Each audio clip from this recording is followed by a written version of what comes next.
بسم الله الرحمن الرحيم. الحمد لله رب العالمين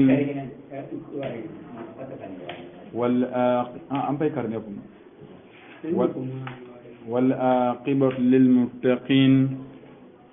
ولا عدوان إلا على الظالمين والصلاة والسلام على المبعوث رحمة للعالمين نبينا محمد وعلى آله وصحبه أجمعين. أما بعد، رب اشرح لي صدري ويسر لي أمري واحلل عقدة من لساني يفقه قولي. ربنا آتنا من لدنك رحمة وهيئ لنا من أمرنا رشدا. إخوة الإيمان،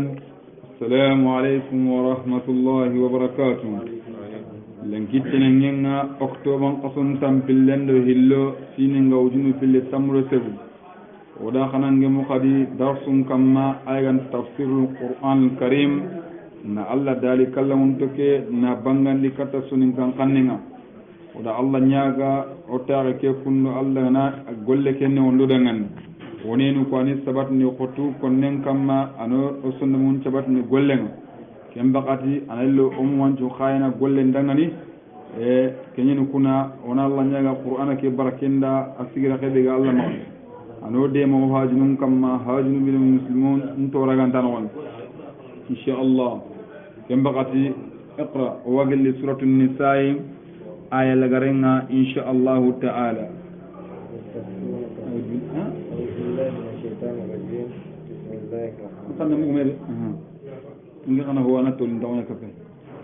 يستفتونك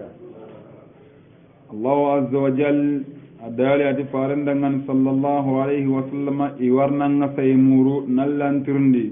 قل الله يفتيكم في الكلام. الله عز وجل في الله أقول أنت الله أي وسنا أي جابني كلالا قبار النغن كلالا نسرين سربي أكرا سارنو في اللينتا مغا لمنتا مغا هكذا أما سارنا تغو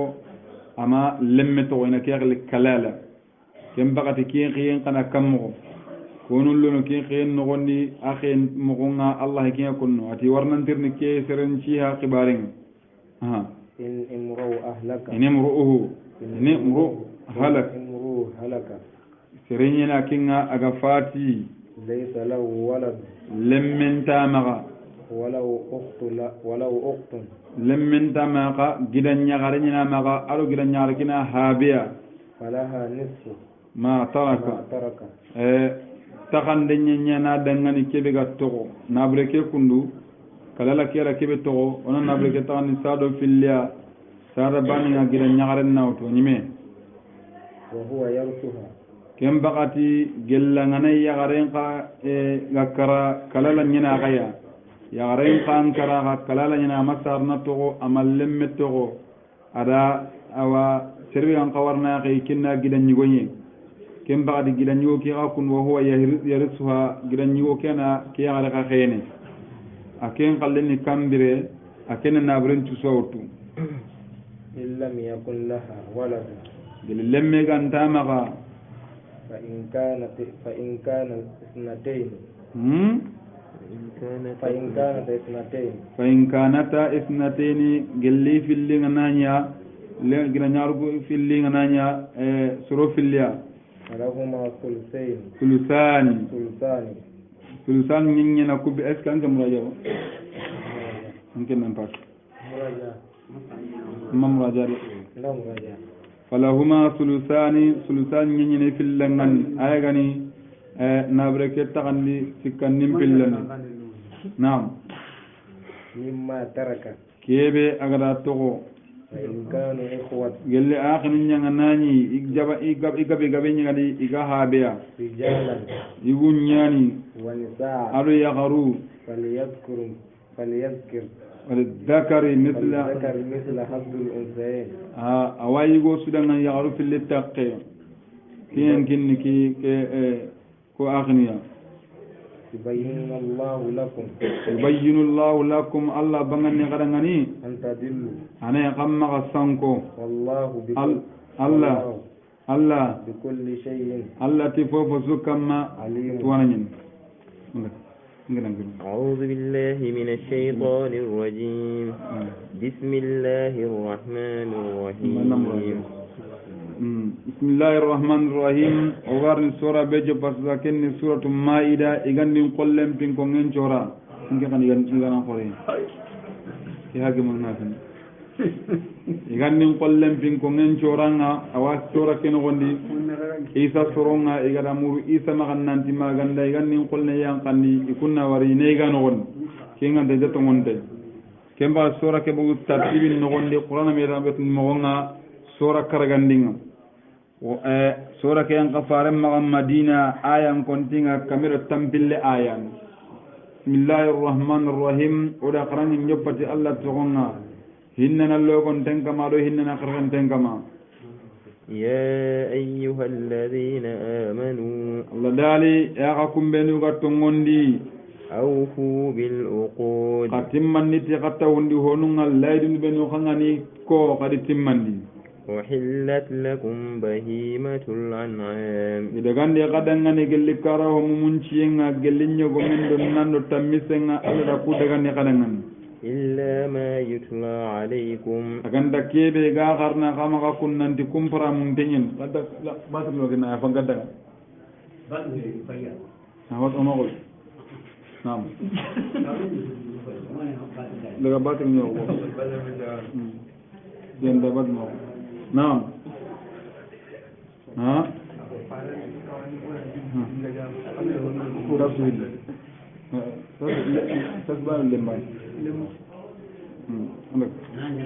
إلا ما يتلى عليكم أكن تكيب غارنا كما ننتكم برا مندنا كما غير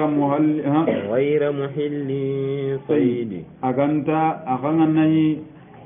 ولا مبونو ونغني kum nyigen kabantena kama ga kenni kambira wa antum hurum aga namun dengane haqqadi be ghayra muhilli sayd wallam bon woni agandai haramun nogondi gande namun nogondi kunyigen tadaga na kala ngani wa antum hurumane kana mun dengane inna allaha yahkum ma yurid aganta kubenu ogadi haramu nya kama ga agangane namun nogondi kumpara mun dena bimana ho ay genda gantenga yammaga an akar nenda gantenga maga ngana ro namu en nogonda tagan na kunkari hayra kiya ko ne yam keni ati inna allah yahkum ma yuridun allah awakitin mogobe agara ramu na togoti an namu en nogondi kembakati da awa tamisuku ikar nden kabantena maga har gaja samaqqe kembakati anna kari andagemme يا أيها الذين آمنوا الله دالي أكم بنو تونغوندي لا تحلوا شعائر الله أما الله هرمان تهينون دغاندي كما نغدا هيبنو كبا كما كتي اغي هرمان فرسنا ولا الشهر الحرام أرو هرم قصنا كما نغدا غجن يمبرام قصن بن نغوندي قصن نغاتيان وهي ذو القعدة وذو الحجة ومحرم ورجبا كن هرم قصنا كما هرمان فرسان ولا الهدي ولا القلائد أرو هدي نونا كما كون كما كان دقا كتنيا كون كا إما كان ندنك وانتين كما أرو ولا القلائد أرو يدا هدي نكبينوكا ينتكم انجليا كني من يقال تلي هيجونا هدي نبينو هدي كتلي ينتكم انجليا رنا قدر لي خننا إدي قدر كنا كنونا إذا كم بقتي أتي أغمى كتكم غير معنا نعم ولا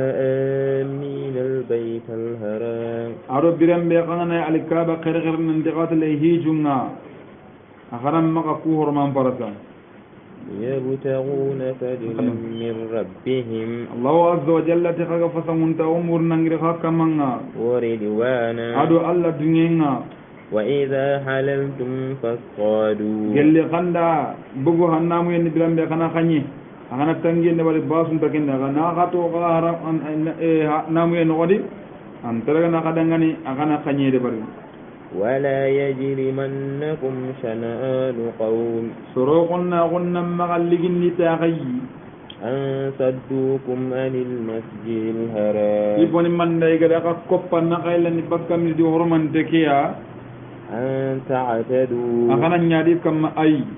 وتعاونوا على البر kada medema alla batinya kama والتقوى akana medema alla kan nya kama ولا تعاونوا على الإثم kama medema junubu nyangen kama والعدوان ado qonna on kama alla gingum kama واتقوا الله akana du krosi allah de إن الله شديد العقاب alla kundu ayangan qatan qoteni nyamar sugana sudangan حرمت عليكم الميتة allah subhanahu wa ta'ala atida ho jiban tenga ida igem paramun daga maga jibiga jibiga kradi duya iti wanna saran ti kafirun mukati hakun de hakama ana hakama nya bada hakama ngara hibe kari hakun de ni kenya mahay min ngara hibe kari sango da wala ngi ho ga karati duya ay gen kawantena kama waddam ado forenga forebe ngana tamisen kursi walla ana kursi ndo kursi horege ba stile baka kun ay gen kawantena kama ولحم الخنزير ado nyogo me hayani halingi jenci yenga ay gen kawantena kama وما أهل لغير الله ade gada kebe da ganditi Allah sananga na Allah tukunka kama jalangi nyini gada kursa kama kabanteni والمنخنقات ado fade honga والموقوذة kacenga da hibra ganna fada anta daga na kana na kanne daga na fana karati dui ay gen kabante wal mawqud da do katu ho gira guma wonna hibe katu wona sar ko da na teppi ngol na kunu nakara ke kabante na ma ay والمتردية ado ho birim bontende awta gen kam ma ko sayri kanun kam ma kanun qofe akara ay gen kabante na wa والنطيحة ado kebe gara mettaki digu hilla na me guma isuda agene dalli walla bana gen akara ay gen kabante na ma وما أكل السبع ado wonya tunga da hibe ga agada ida iga da huwa saqan wani khakara andre ga iga إلا ما زكيتم aganta kada kibe kursi idan ga ku yanne abrim montena makkar Allah kursi basun dali kana kenyiga وما ذبح على النسب ado kebe iga da kursi mononya dangane aygen paramuntena gama وأن تستغسموا بالأزلام aharamuntenga gama gadi kana takandinde dabariti jalan jollunga kenni maniya ganninga haynden ini haynden dabar sulle musikken sollu ko sikki kundu a sahantenga banenga nanti ankamandin nya mariya hillanni akamantenga kamanantin kamandin kaba kempalle sikkandi genanta sokonten indanga na am nan tere walla na jula walla na yakhini anga ray banginga kunjullu sikkina ko yani sakonni kundu ngani hitta hibe to hibe galle na bugu sellanga to ko be na bugu anna ke ngolle ba gellangati amara rabbin kamandin nya mariya kinya na bugu golle galla da barni basun de walla an kamandan ka ba awa ana kin cholle to ngona buta anta kin bawi da barna bayina walla gulfa so onde gelle kina bugu anna kin allah ina nadalla ga nalle saga naam yani allah da ka ba ki ga ki ga kamma ki ban ذلكم فسق kuwa kadangani kunu fasqul yende ani yawma ya'isa alladhina kafaru kama inga dake kabara istiqaran jaga batin non ati lenki kundu lenkani kotanga kafirunga jigirin kutni min dinikum gelle qadinanga grembe kuy gandenga kala kama ayala kemu yitro ali hotel lan kay buttun kutunga ali italan jigirin kutnan ta kun ta sagani katti gundina ke ولا تغشوهم kama kaniyade واخشون sakaninki allah subhanahu اليوم أكملت لكم دينكم lenki kundu ayagana arafa kotanga ndaga dinan timmandi gadangan وأتممت عليكم نعمتي timmandi gakamma tinne manga ayagana muslima on dinanga ورضيت لكم الإسلام دينا ndunge gadangani islama gunye dinan nyai kembakati ki aya kundu ayan kafare ma makka arafa kotanga e kota gore kannat nan di sura aya ngana yang ka har makka no gonye di qarai faren pirego madina ina khili madina kan ngaye ho gari herego em palle hali faren ara de bebeya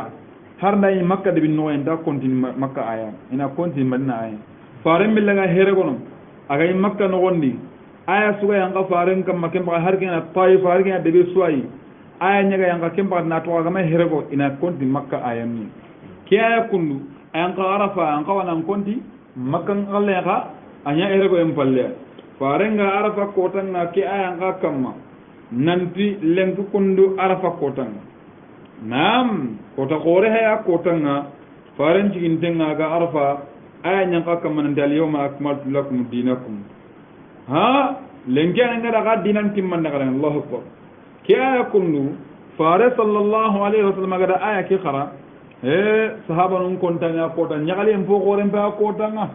fare ke tattu kunna ka su kaydo halle karo tene nogen tu hakkani haramar miya tep nyagali en ba kota ngoyi Allahu akbar sutio dinan timme gida alhamdulillah akota ina tu wujun tamido halle ho sere non yigendo fare matena kota naam ken kota nga aya diga nga kam nyagali nya hekende abubakar umar ibn khattab kenna aya ke wori fam umar ibn khattab abubakar siddiq abubakar da aya ke fam sidna bakar da aya ke fam mobe tabon ma hamu kunole aken daga uwa naam faran na aga giri arafa da ana aya ke qara arafa gara taifa minna gara no qudam bena aya ke qara aga ke marina sege min barin kamara aya qara gali bakar ke no yenyina mi ita bakar an ken namanu wunu sewo kota ngo dinan timra ti ho ga timina qase nyaare kama fama faran nya giro yun faran giro yare ire ga faran tirna alayhi salatu wassalam abubakar gara aya fam mo ba ati sahih ati kunnu ka nyaale be ngina ille sunu ngari ke sine kullu faran madan ke sine de afadi ke sine sallallahu alayhi kem baqati al yawm lengi kundu ke aya kundu labbe wote wan nasara wote umar ibn khattab ati ke aya galligan nyanko ko ama ko wan nasara no wallahi wona kella na banan jalle kenke na yasle beresun ko tan nyawan ko tan na dira sinis ati kan ayne kan king umar di kan ayne gati ke abe man dal yawma akmaltu lakum dinakum atu ko aketwo ke yang qara fa kota yang ka juman kota kota mana yang qora ko ne aywa kota ndana yang qora fa kota ndana agani qora juman kota kemba nyaga kan ndana agan kota bo ka ko ne sinus ta bane juman jang ala kamu ko sandernya arafa kota ngal hada ma be bakka kota kemya bakka kan kota dinan won kemba kati Allah subhanahu wa ta'ala al yawma lanki akmaltu lakum dinakum ndaga dinan timman de gadangani wa atmamtu alaykum ni'mati nin neman timman de gadanganti kande ngati islama gonga wa raditu lakum islama dina ndunge gadangan islama gonya dinanga na faman idturra fi maghmasati serebe ngana hataji faman idturra serebe ngana hataji ko hono bi ko ni haramun tena maka anke mpataji fi maghmasatin anke ne dulle mantora me anga gunne no na le jiba nga dulle nga basu sun daga ghayra mutajanif ampede milana ya bi izni junubu golle daga ampede junubu golle nga bima namma uta khanne ma dulle nga annay ga basu sun daga fa inna allaha ghafurur rahim alla kunnu ghafarna hinna Allah subhanahu wa ta'ala يسألونك iwarnantir Muhammad ماذا أحل لهم man gadagan tenni dangani dang قل Muhammad nanti dangan أحل لكم طيبات dagan ne kadan ho senne nyai kamane ngara ko asu dagan tena kadangan وما علمتم من الجوارح ado kebe gara tuini gelle ka gopunga مكلبين gopugo ado kumino kagadi wulli ganka ullube no kay tuindi تعلمونهن kaga wullu kubendo goppu kubendo kagi tuinini yani kanyenga kungana hibira ga kadanga ay gende gan tenga kadangan مما علمكم الله kebe alla ga daga tuinde daro ni kiya ko no ya rasulullah kham ullenga awa alla wa qarawni anna qena daga anna palanyo nga kannenga ngala hibaga sibi anna saha anna qasil la no anga daga bidigu me ngana kayti muta da hay kempalle ana ko be hunu ko daga ni ko bani ro baga palake no gondi ana wetun jagay antan daga warano sukul nya wana tambilo ka ronkine anga ma poni gesaga wulle ke son ko ngare antere na wanna poni gesaga de aywa kembagati i xarawunde allah hay ke kona nan tan xandi xarawundi basundadi فكلوا مما أمسكنا عليكم axana ñige keɓe wullu kuwaɗa walla goppu kuwaɗa kuɓen tigi xaɗangan ni raga xaɗangan واذكر اسم الله عليه axana allah toxon ko birembe axangana yixeeni marafanga maxangam lana kat wanna bisimilla ñakonoy wullenga maxam bilaten tuwa angana mugdi tuwa ata tuwa henade adda bisimillah anna xataregana واتقوا الله axana allah hinko xa ke mbaxati ngeti woñi kene barani na إن الله سريع الحساب allah kunnu korosindala jeeni ndemi sinego walla waraga xañi o tere kañi ma uturumita mbinale oma hookita geligeli sallena waga tere oma hookita gari lukkuda watimi timilla ga wuru wodaga ida guamburene sasa ange keɓe gano ogertengati ti tagara ulluku waɗa kam taji ñagoɗe ngalu saguna ɗo tagara ulluku waɗa tajinga ko alu saguna xexe to legana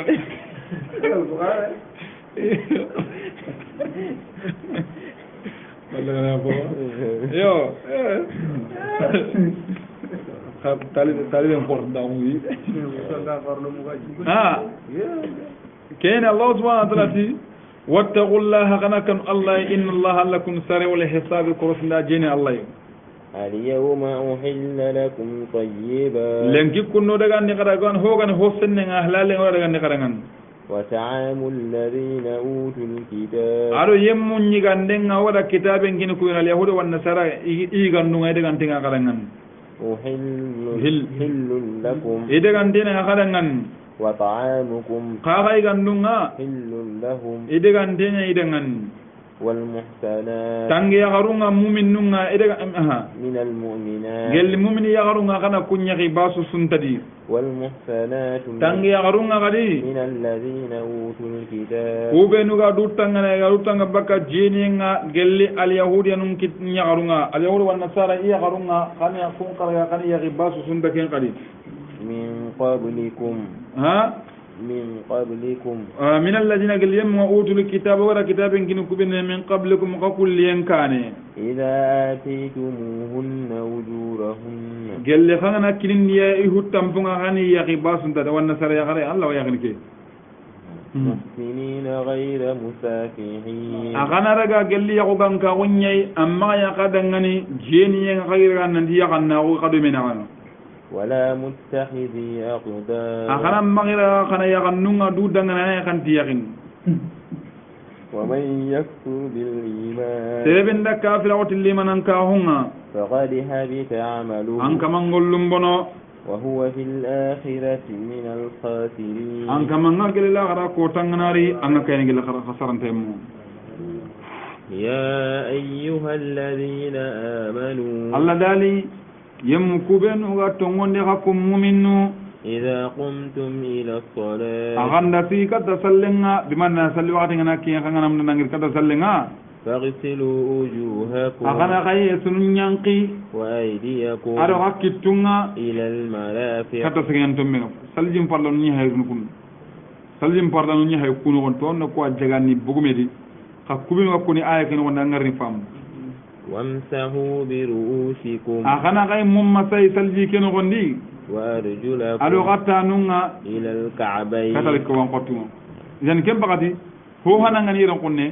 أكتي إذا قمتم إلى الصلاة أغنى غير كذا سلنا غني نهاري غني نسرنجر ما كم كني باني هلنا فاغسلوا وجوهكم غنا غايس ينقي هلو وأيديكم إلى المرافق أرقى كتوسكو وامسوا برؤوسكم غنا غاي ممسكين نقطو وأرجلكم إلى الكعبين أغنى غتا نلقى غني كذلك وان قطوم kem baadi kamanan ken da hinu karagya ko katwaron de jagan ne ko na gari ga ma hinu nyeri maligan ko majhabi salijim parlan ni hinu nyeriya ku hinu karagi dangem bala tumundinga adaliku ana dirngis ama fama okay adalinku adirngis ndinga ken salijim parlan nyeru ndinga al tartib bayal al faraid anna farran ku warru me bateng farran ku agari ko mo be kun anjuma ke angana ke kennar ke maga baay dang ni baniya tuwana nyo wondi dinga ma segu kenni ma al fawru anna jewondi majhabi ni wona dinga sallim parlament anna jewondi akay farlan ni kem bagadi ila ku ayna daga ni kahume ni bugumen naam wa in kuntum junuban fatahharu gelli janaba nyaga gay janaba yangen kafar la bayron kunne agana seno wa in kuntum marda gella ngana watta nyaga garanda jimme mene aw ala safarin walla gater killenya kama aw jaa ahadun minkum min al-ghaib walla serial li gella gana walla gelle sobenga jinta kama janaba ndankita walla soben ndankita aw lamastum nisaa wal magara ya garam meme janaba kite asuet nanti ya garam meme de baneya janaba la wakitine ane ma ya gar kapalle maw falam tajidu ma amma jikita fatayammamu sa'idan tayyiban kem bal jigan dam maga de ndugul na salli wakati ndugu mingara kandi walla ngana jikita ay fatayammamu ahanat tamam yende wal sa'idan sen juranga tayyiban sen jurake be senegani kem bakati salli ji anga gunne no de jintam maga anga sajira gene walla jiwam maga ngana tan namini annan jejire gan tabakka minne ke ara ganna ken topoto anna tamam janaba nyendan kita kemba jintam maga magati mingana jikita ay tamam menan tal naam famsahu bi wujuhikum agana masayni gay sununga wa aydikum ada hakitunga min gelli do rake kemba katana wari tenyiro ke tamame ke ara ya ko ron haye sunu na hakittu nyankoni angati ken o gay doge oda akwanda ngane sortu bakara no alimran no gedi tamame ke yigonu ko ingol landi tan du masende kana kamana nyimme hada yeso ndo kitte mbana ko hadis en kala kunya yeso ndo kittin kannu ado yeso mbana ngoni fa am samsaw bi wujuhikum wa aydikum min naam ما يريد الله أمامرو ليجعل عليكم إن نعوان دي نغاكما من حرج جل الليغي كما نما الليغي رمور تغالي ناندي كارتا تتمنغا نغا جينيا مورو الله دي نيكي دنغا إذا نغالان سنو نيدي ولكن يريد ليطهركم كما إن لكي رمورو إن غسر نبكا غميقون غريا وليتم نعمته عليكم إن انتمان دي غمغا أغنيمان dimana ina timman ya kama ikalla nemanga muslimaun shari'a bangandunga kenu kuna ban sala jama'an no gondi ikunga kusuma yidangan kama inda kuni ondo ko dangan nan yi laga nan calli sal dingira nan no ko be nan ile nan tamam ni kenu on nam la'allakum tashkurun ami wadi kana Allah neman kufa واذكروا نعمة الله عليكم أخنا نجمع الله نمان وغاكم الإسلام أغونا وميثاقه ألو الله لا يدونا الذي وثقكم به لا يدوك بالله قد صغر تغوتيا إذ قلتم سمعنا برم بغاكته ومجي وعطانا ودنبتو واتقوا الله أغنا كانوا الله إن الله عليم بذات صدور الله كنو توانا نيني تسندمنا كيف سندمنا والله وات يا أيها الذين آمنوا أحكم منوغا تمون أحكم مؤمنوا على الأحكام غري كونوا قوامين لله شهداء أغنيا أبدا سكانوا يا الله دعاني شهداء يا بالقسط تكلمون تاون ولا يجرمنكم سنعان قوم سرقنا غنم مغلقين لتاغيا على ألا تعدلوا كما كان نتنتا تلونو كاتين كيلو كاتين تجمع تمو خامغا أن بلد تلونو الذي كنا كما كنا برا اعدلوا كتلونو هو أقرب للتقوى كن تنتا الله كننا واتقوا الله أغنى كنوا الله إن الله قدير بما تعملون الله كنو إنغانيني خاقولو من دبر الله يغنى سوريا وعد الله الذين آمنوا الله رسولنا كون واتموني وعملوا الصالحات يرى كل سري خلاص نتونغولي لهم مغفرة يمبين أكون كما نودانغاني وأجر عظيم أرو براجم تو خورنا الله بانغنا والذين كفروا سرقوا بنوا كافرون وكذبوا أيا غارن نندي بآياتنا تقول كافرون أولئك أصحاب الجحيم كما ننيا جهنم دون كونوا يا أيها الذين آمنوا أكم بلغتم وندغكم مؤمنو اذكروا نعمة الله عليكم قد ألا نمان جمع كما إذ هم قوم برم بجمع هم من تاغو أن يبسطوا إليكم أيديهم إذ هم قوم برم بجمع هم من تاغو أن يبسطوا إليكم أيديهم إنكتم مبتو كتاي jamani gelle qurasi gango hodebe an kotanga yerro ibillaga laylul lemawun dabarni muslimun nanga jamayo go nyamman dangirnanti daga farani sahabanun kari in kini kamma allah subhanahu wa ta'ala ayki akonati idh hamma qaumun birambe jamaga hammintahu an yabsutu ilaykum aydiyahum inikitum boy katai فكف أيديهم عنكم الله لا كون كمان نكيت لغا عليتي بكا غيره واتقوا الله أغنى دكروسي الله وعلى الله فليتوكل المؤمنون أو الله كما مؤمنين ننقل دنقنا ونجق الله كما ولقد أخذ الله ميثاق بني إسرائيل سيلغان كلي الله سبحانه وتعالى أتي ولقد أخذ الله على رغني ميثاق بني إسرائيل بيسلغان كل يدنا وبعثنا منهم 12 نقيبا وخين دين وغندي هن قو مغمبان قطو تملو فيلو ورا كوني رغي نغندي يمن كفو وقال الله التي إني معكم نجينا كينا غيا لئن أقمتم الصلاة أخانا سلن جيندي وآتيتم الزكاة أخرا جكان كني وآمنتم برسلي أخذتم يتم فارونا وعزرتم أخذ فاروق دما وأخرتم الله قرضا حسنا أخذ الله سمون دم بوسرنا لو كفرن عنكم سيئاتكم نوغا غفرنا قدنا قد جنوبنا ولو دخلنكم موغدا غروندي جنات تجري أرجنا نون داغورنو من تحتها الأنهار ولا قوم أرجنا كوري فمن كفر سيرنا كافر بعد ذلك كده نجيم بالله قال غنوندي فقد دل سواء السبيل إن كمان يلقي نانجانغو سانغونتاو بي أبانغان تيغاني دي أنا كلهم بوسابان تمبوتو فبما نقضهم ميثاقهم بس لكم كنا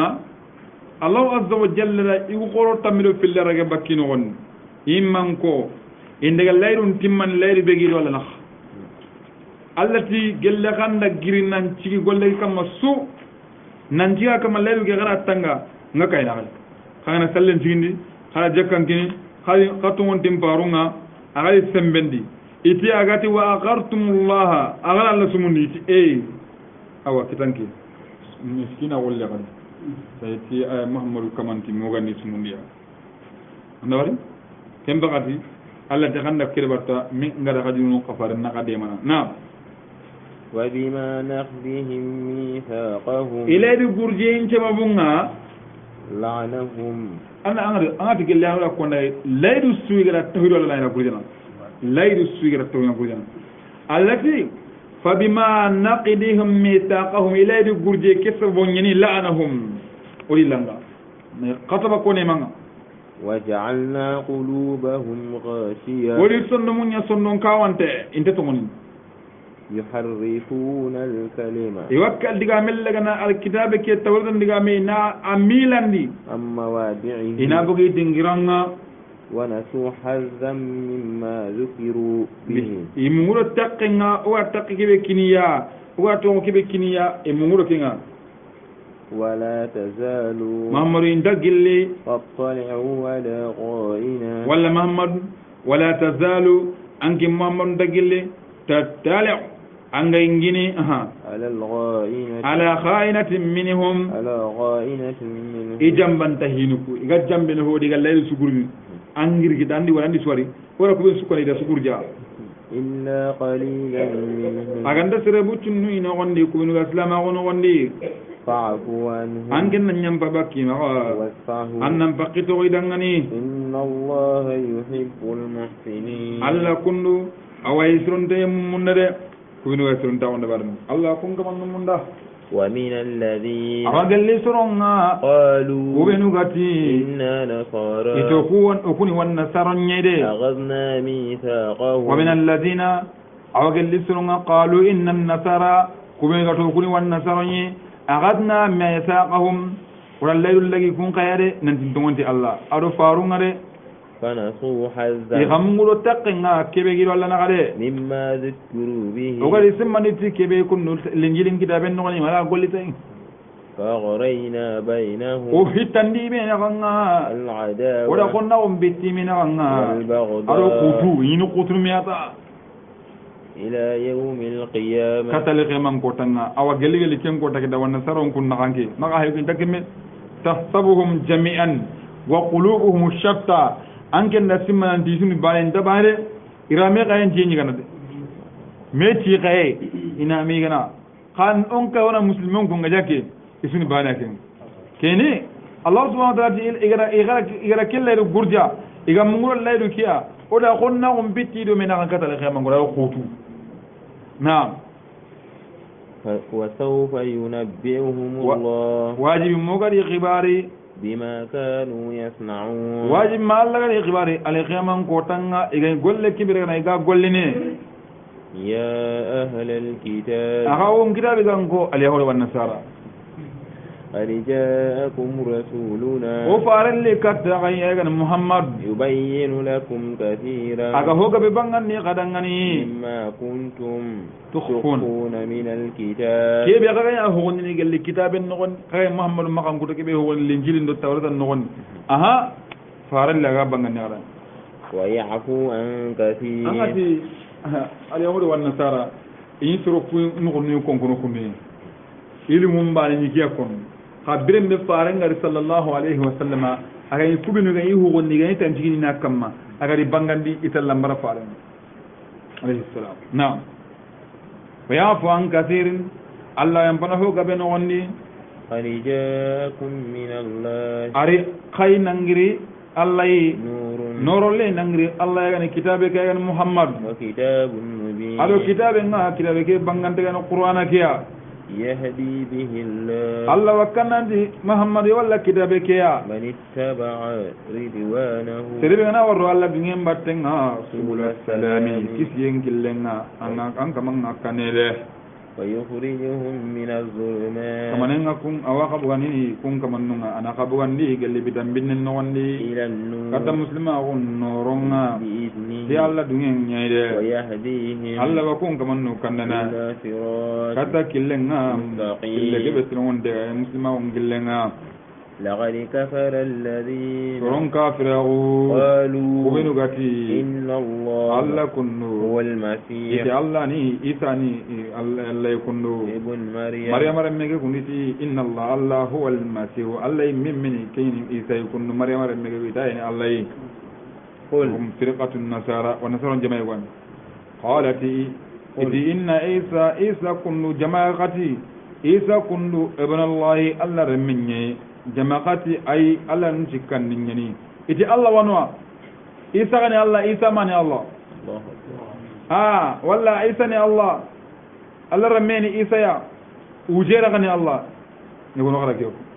hukun kusugare ken Allah gade la ali kafara allajina ronkun kafir aqwa qalu hubenu gati inna Allah Allah kunu huwal masih Allah yake Isa yakunu bona maryama nyuke kunu قل أمرا ننتي فمن يملك من الله شيئا تو غمرنا قل الله بنا كنيا إن أراد أن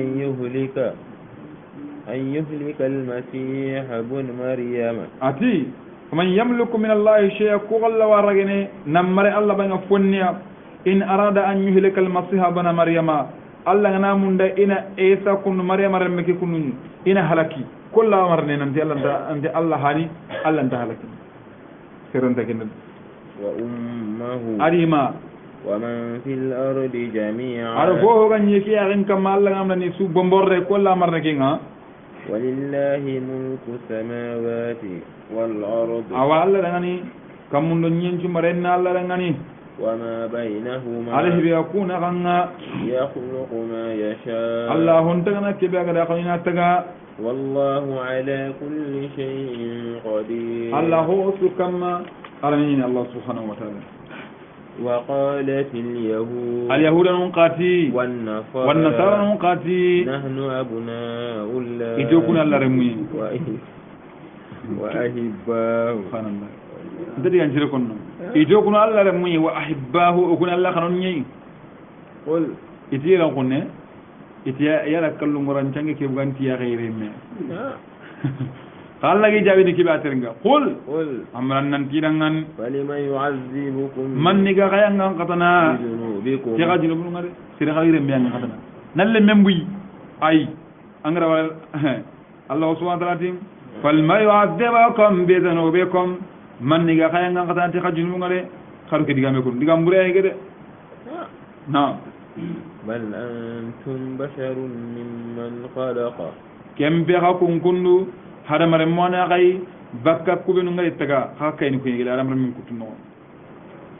يغفر لمن يشاء الله ينبنا سر بيغا غاي نيمبام مغا ويعذب من يشاء او يسر نيانغا قدنا كي بيغا غاي نيانغا قتا ولله ملك السماوات والأرض او الله دغاني كامبرو نيرو نيامبرو نير مارينتنا الله دغان وما بينهما ادو هو كنا غنا وإليه المصير لغار دينغرا نكتا الله سبحانه وتعالى يا أهل الكتاب يا كتابي كان كونغو قد جاءكم رسولنا وفارل لكتا غيا يبين لكم aga bangane gara tongundo garani bangane gara ngani على فترة uchena wonni من الرسل gelli farun kutenga de ha bada waqtin tawilin haqat dangem bal min inqita'i rusulum gelli farun kutenga fabayyana isa wa muhammad hawali 560 sana isa do faran nanga kamu kare tandu me sine ngari na kamu kare sine aw tandu me sine ngare isa segendo faran nanga alayhi salatu wasalam ken uchena wonni kita kubino millan kamma kungan wani hono kummele baka millan kamma ega kafra on kamma تقول agana magati ما جاءنا من بشير nanti amar katto ko ni miswa sandana mar katto gongo nana mar katto ko da yado kiyai puru cike maga gilo buru ona farale قد جاءكم بشير ni miswa sandana likata gaya والنذير aro gongo nana kata muhammad والله على كل شيء قدير allah ho su kamarani allah de وإذ قال موسى لقومه berembe musa gati sorondangani يا قوم en corongo اذكروا نعمة الله عليكم tara allah ne manchi ma allah ne makibe akamma إذ جعل فيكم أنبياء bila kiba gara nabi nyimunya kano gonni وجعلكم ملوكا ada kanyat marano nga tungkanyugu nga kaga dere nyeke ankamma ka tungkanyugu manu وآتاكم ما لم يؤت أحدا akindi qakunga allah gara kibe kinai ma lam yuti adam min alalamin hajama nan tage munno na makimme kin sirsu nam wa ataakum ma akindi honga lam yuti ahadan iga makindi serebaniya min alalamin gilla hajama nan tage munno daud allah gara marebe kinai suleiman allah gara marebe kinai makin sirsu kuntum bansela non يا قوم ati en corongo musa ti soro ادخلوا الأرض akharon yen no gondi المقدسة qallo nya sen no ay bayt al-maqdis ya التي كتب الله لكم kebe ngada aro en ca kamma ولا ترتدوا kama gaf illa do halle على أدباركم wala tartaddu ala adibari ترتدوا على أدباركم kama illa qafalle kafira ko ngade فتنقلبوا خاسرين kana usa illa kagala garni kana qasar ndemo قالوا يا موسى aha basira ngum ba musa jabin iti musa dangani e musa إن فيها قوما جبارين musa gati ndagar bayt al-maqdis ni no wala nya wale ngum ito ko ndar inna fiha qauman tisrunu jabbare sir qallahu qata ko ko ndako ngajan ha وإنا لن ندخلها okura ndarno kende be no gonni حتى يخرج منها hatta yakhruju minha makuna bugli bigid anam na kuto de bigid ko kuta nda sikire فإن يخرجوا منها gelle na bugu de be keno gonni فإنا داخلون o kurno de be gidi agen na kun to non darno ha kun na bugu tawrno قال رجلان soro filliti من الذين gelle soron no gonni يخافون أنعم الله yakhafuna yakanna allah nga katanga ani Allah alayhima allah ga neman du kumma te allah ngane do siroyenga ادخلوا عليهم الباب kunti qarati hulaqina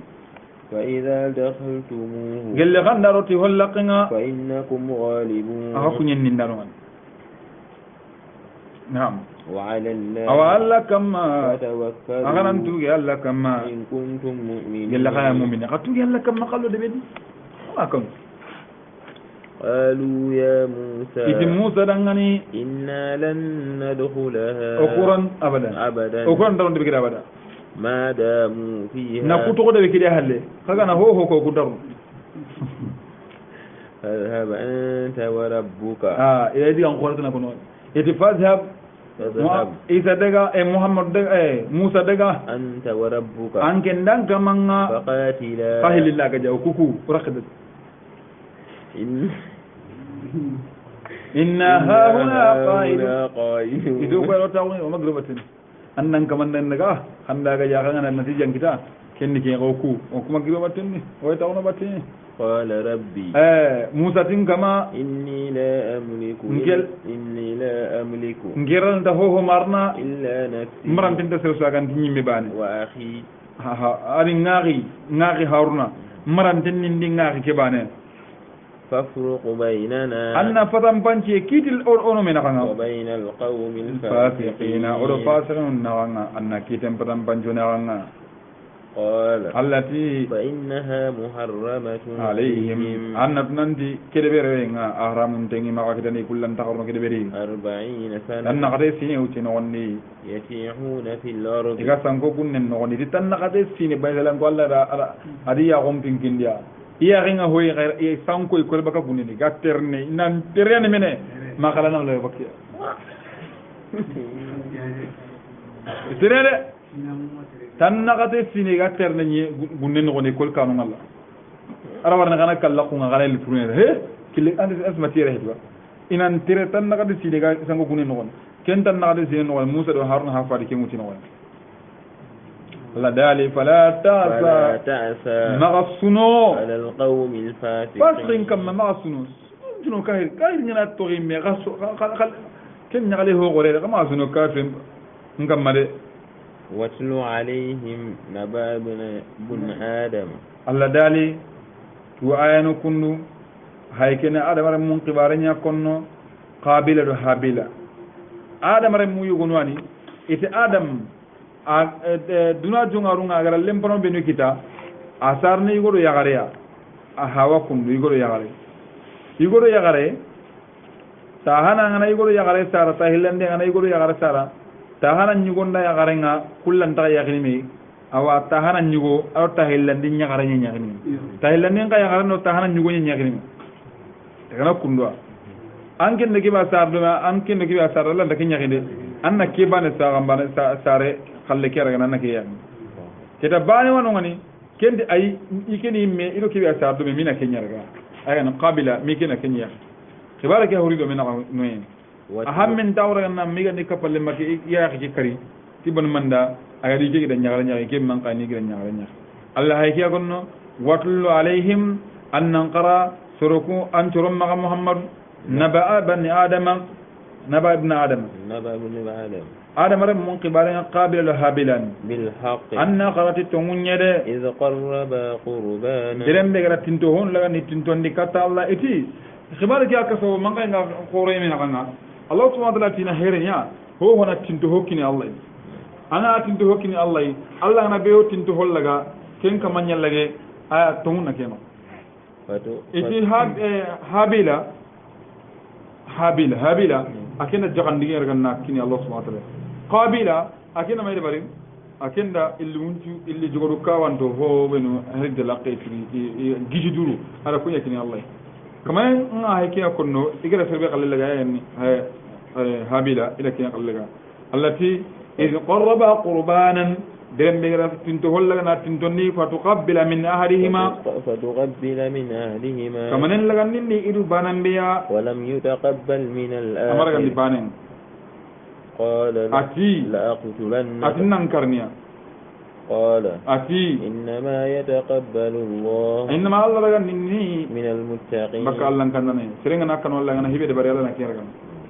لئن بسطت إلي يدك anganan kitembo ikatinga لتقتلني nandan nin karni ما أنا Nkemanya? بباسط yadayya يدي ilayka إليك لأقتلك ma anan kima bi basit yadayya ilayka kima yang kitembo nu kadan li aqtulaka purnan kari إني أخاف الله ngekanna Allah رب العالمين rabbul atagawun jukka mangekanna Allah إني أريد anke lahiya أن تبوء بإثمي annan daga tinge junubunga وإثمك kada anke nyimme junubunga وتكون من أصحاب النار angan ninge kari ampe nge junubunya to anna usala ga gelle be dunkenga وذلك جزاء الظالمين kullum yani uga zalim stona kullai insha Allah wana wala ron kunne lana mane ko jamro kari hakatin bagar wala ya wana gri teke insha Allah taala wa Allah nyagana Allah ganna qur'ana ki barake ada ne ma Allah ganna kan do kawni Allah ganna tanga na sutra na kitna nan kari na khalati no dangani Allah ganna tanga no dian tanga no tuwan tanga ma zalika Allah bi ajiz inna zalika Allah yasir